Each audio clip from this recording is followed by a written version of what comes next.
Hello दोस्तों, स्वागत है आप सभी का YouTube चैनल लॉइजी में। और इस YouTube चैनल में हम सभी कानून को आसान भाषा में समझने का प्रयास करते हैं। आज इसी श्रृंखला में सीपीसी यानी सिविल प्रक्रिया संहिता 1908 के महत्वपूर्ण एमसीक्यू का पार्ट 2 हम लोग कवर करेंगे। इसके पहले हम लोगों ने सीपीसी एमसीक्यू का पार्ट 1 कवर किया था। आज पार्ट 2 को हम कवर करते हैं।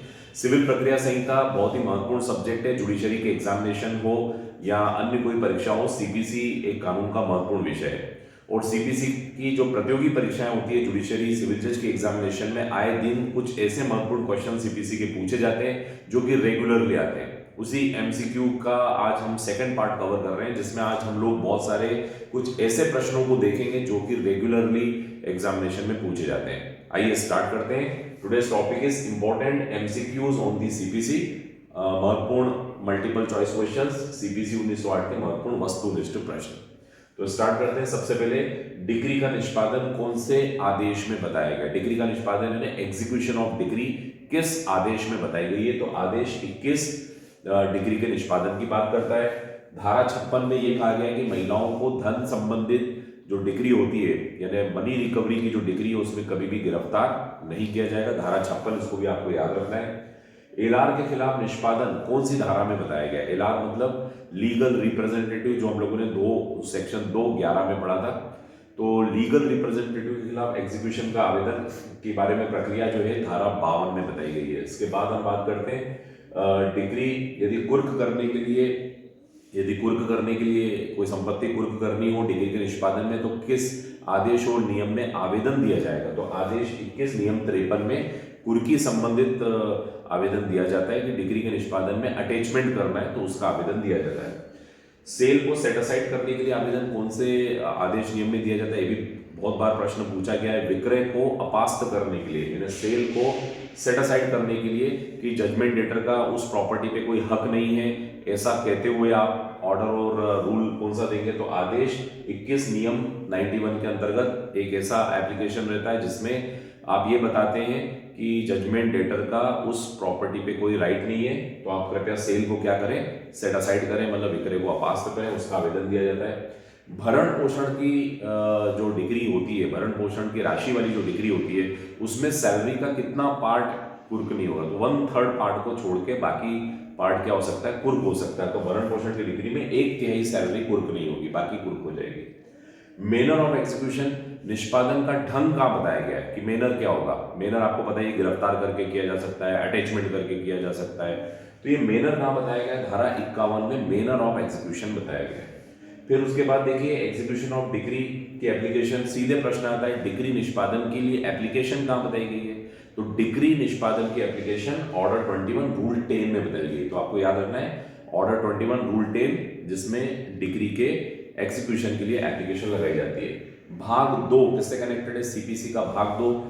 सीपीसी का भाग 2 निष्पादन यानी एग्जीक्यूशन से कनेक्टेड है, जो धारा 36 से चालू होता है और 74 पे जाके क्लोज होता है। इसके बाद है आवेदन कैसा होना चाहिए?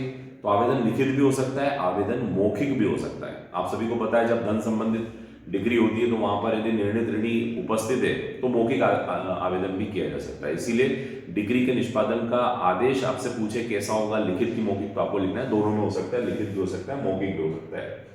कौन सी संपत्ति कुर्क की जाएगी, कौन सी संपत्ति कुर्क नहीं की जाएगी, इसके विषय में कौन सी धारा बताती है? तो धारा 60 में इस बारे में बताया गया कि कौन सी संपत्तियां कुर्क हो सकती है और कौन सी संपत्तियां कुर्क नहीं हो सकती। कुर्की के पश्चात अंतरण क्या होगा?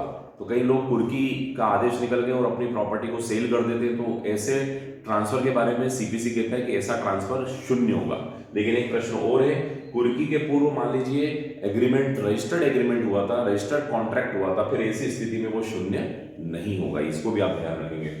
धारा 57 में जीवन निर्वाह भत्ता बताया गया। आप सभी को पता है यदि निर्णित ऋणी रुपए नहीं देता है उसको सिविल कारागार में भेजेंगे, तो डिग्री होल्डर को जीवन निर्वाह भत्ता भरना पड़ता है। जीवन निर्वाह भत्ता के बारे में धारा 57 में प्रावधान किए गए। कृषि उपज का भागतः छूट यानी कृषि उपज यानी जो एग्रीकल्चरल प्रोड्यूस है उसको कुछ हद तक छूट दी गई, तो कौन सी धारा में दी है? ऐसा प्रश्न आ सकता है। धारा 61 में ऐसी छूट दी गई है। इसके बाद प्रोविडेंट फंड का जो आंशिक डिपॉजिट यानी जो प्रोविडेंट फंड यानी भविष्य निधि में जो आंशिक डिपॉजिट भरा जाता है उसको भी कुर्क नहीं किया जाएगा, उसकी कुर्की नहीं होती, इसको ध्यान रखेंगे। धन संदाय की डिग्री में निरोध, धन संदाय की डिग्री का निष्पादन कैसे होता है? जैसे मनी रिकवरी वाले सूट्स है, मनी किसी से लेनी है, उसका निष्पादन कैसे होगा? उसको गिरफ्तार भी कर सकते हैं, डिटेंशन में डाल सकते हैं और उसकी प्रॉपर्टी कुर्की भी कर सकते हैं। निरोध और कुर्क दोनों से हो सकता है। स्थावर संपत्ति का विक्रय का आदेश कौन नहीं दे सकता है? तो स्थावर संपत्ति ने अचल संपत्ति को सेल करने का आदेश कौन सी कोर्ट नहीं दे सकती? तो सीपीसी ने कहा है जो स्मॉल कॉज कोर्ट है यानी जो लघुवाद न्यायालय है वे कभी भी इस प्रकार का आदेश नहीं दे सकते जिसमें अचल संपत्ति के सेल की बात हो। इसके बाद हम बात करते हैं यदि विक्रय कपट से हुआ है, यदि नीलामी में कपट हुआ है या विक्रय गलत तरीके से हुआ है, इसके लिए उसको अपास्त करने के लिए आप आवेदन कहाँ देंगे? ऑर्डर 21 रूल 90 के अंदर देंगे। पेरिशेबल प्रॉपर्टीज को सेल कर दिया जाएगा, पेरिशेबल यानी नश्वर संपत्ति को सेल कर दिया जाएगा। ये किस आदेश में बताया गया? 2143 आदेश 21 नियम 43 में नश्वर या नाशवान संपत्तियों के सेल के बारे में बताया गया है। ऋणी का ऋणी कौन होता है? ये भी एक पहली बार प्रश्न आता है, डेटर्स डेटर, कौन ऋणी का ऋणी होता है? तो आपको याद रखना है गार्निशी, उसको क्या कहा जाता है? गार्निशी। तो मित्रों ये हैं कुछ इंपॉर्टेंट एमसीक्यूज जो सिविल प्रक्रिया संहिता से पूछे जा सकते हैं। इसका आज हम लोगों ने पार्ट 2 कवर किया, पार्ट 1 आप पहले से अपलोड हो चुका है। सीपीसी के अन्य महत्वपूर्ण विषय भी आप चाहें तो यूट्यूब चैनल लॉ इजी की प्लेलिस्ट में जाकर आप देख सकते हैं। Thank you for watching this video. Subscribe YouTube channel law easy. Thank you so much.